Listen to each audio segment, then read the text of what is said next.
So, Noelle, let's go back to you real quick. What kind of team do you have on the administrative and teaching end, even? And then what's your day-to-day work life like? Um, yeah, we'll leave it there. So I started off with three teachers. I was teaching majority of the classes myself, just so I could pay the bills. Yeah. But now I have a team of 7 teachers, including myself, which is an amazing team. We all work very well together, get along with each other, which is always a benefit. But I do not have an admin team.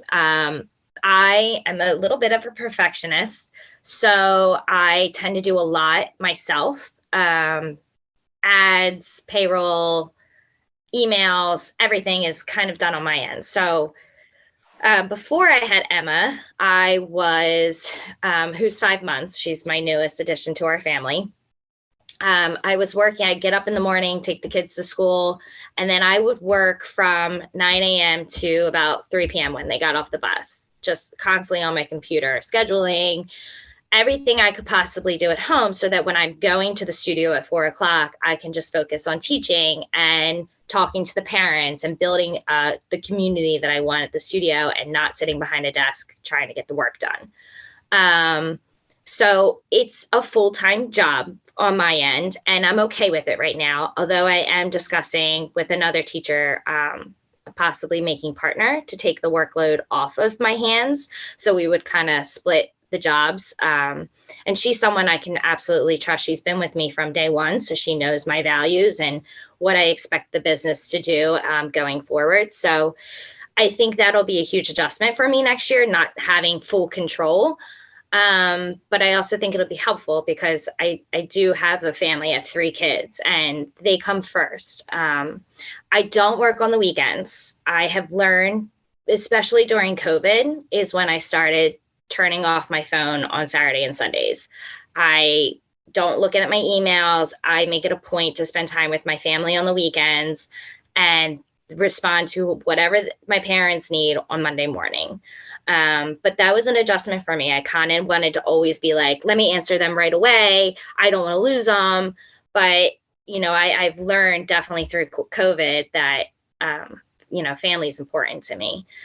So my staff is great. They're willing to do anything I need them to do, want them to do.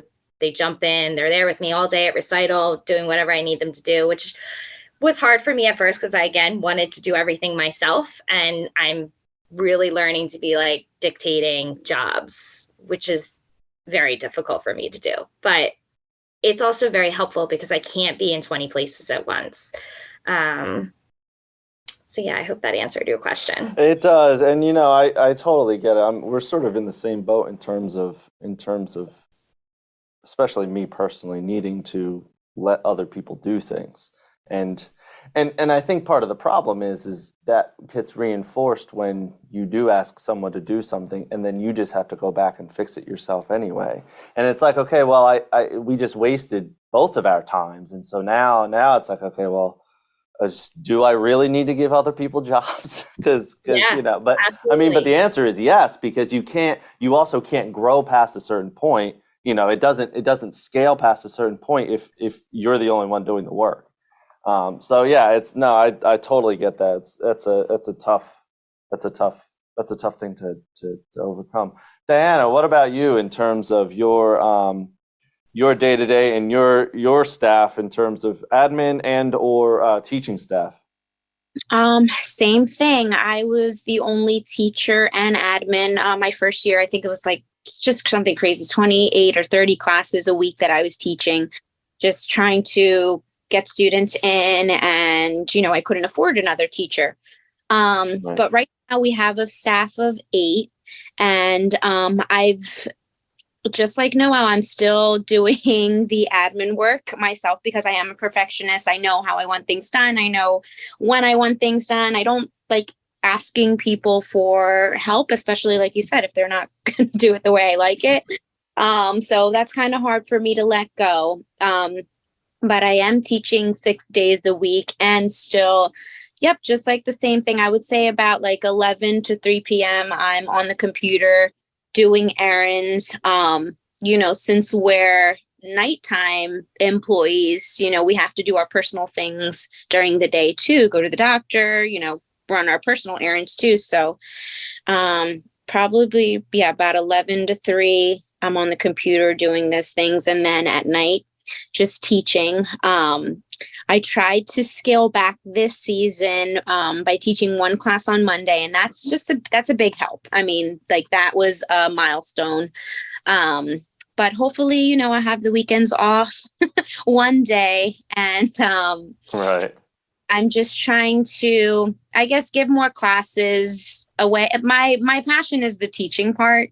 So it's hard for me to give up the fun classes or the classes that I genuinely love to teach. But, we're getting older. My body is starting to take a little bit of toll, even like standing up, getting up from the floor constantly you just have to think things, and you have to listen to your body. So hopefully I have the weekends off sooner rather than later, but it's a 24/7 job for me. I'm still answering emails on the weekends, even though my family and friends and boyfriend tell me not to, but I'm just like, my phone's right here, I have to answer this email, and I don't have to. They can wait until Monday, but it's hard for me to let go too. I'm with you on that also, as I pretty much, I work if I'm not sleeping, and that's and I could, and part of it is things like I could edit video 12 hours a day and never catch up, and that's just content. That's not any of the other marketing stuff or admin stuff that we're doing. So it's like, I mean, fortunately I do have, my fiance Becca does a lot of the admin stuff.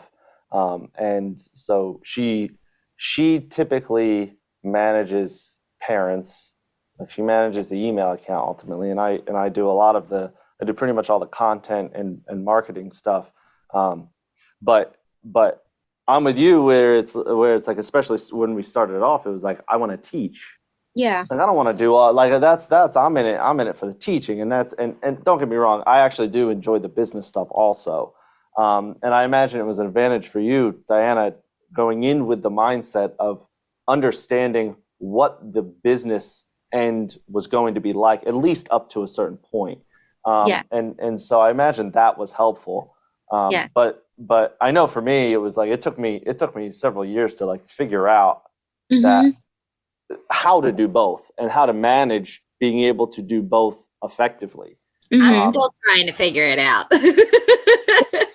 Well, I mean, yeah, that's the thing is you both mentioned still learning, and that is absolutely the case. I also feel like I'm still trying to figure that out. Yeah, absolutely. I mean, I guess any advice I would say, because I've worked, in a studio in Tampa, honestly, I was hired as the office manager and the teacher. So I had set hours, maybe like 4 or 5 hours a day, where I would just do admin work and then go to my classes to teach.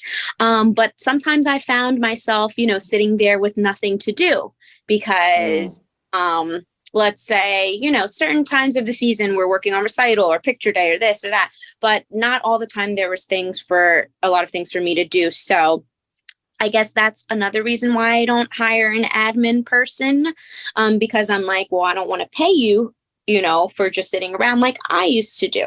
So, right. So I would say just like, you just have your own system and you just kind of make it work for you, and you kind of have your own flow and things, and you set a certain time, like from 11 to 2 or whatever, I'm going to work on the computer and then take a little break before my classes. And if you can, and then go teach. So that's what I just, you have to do what works for you.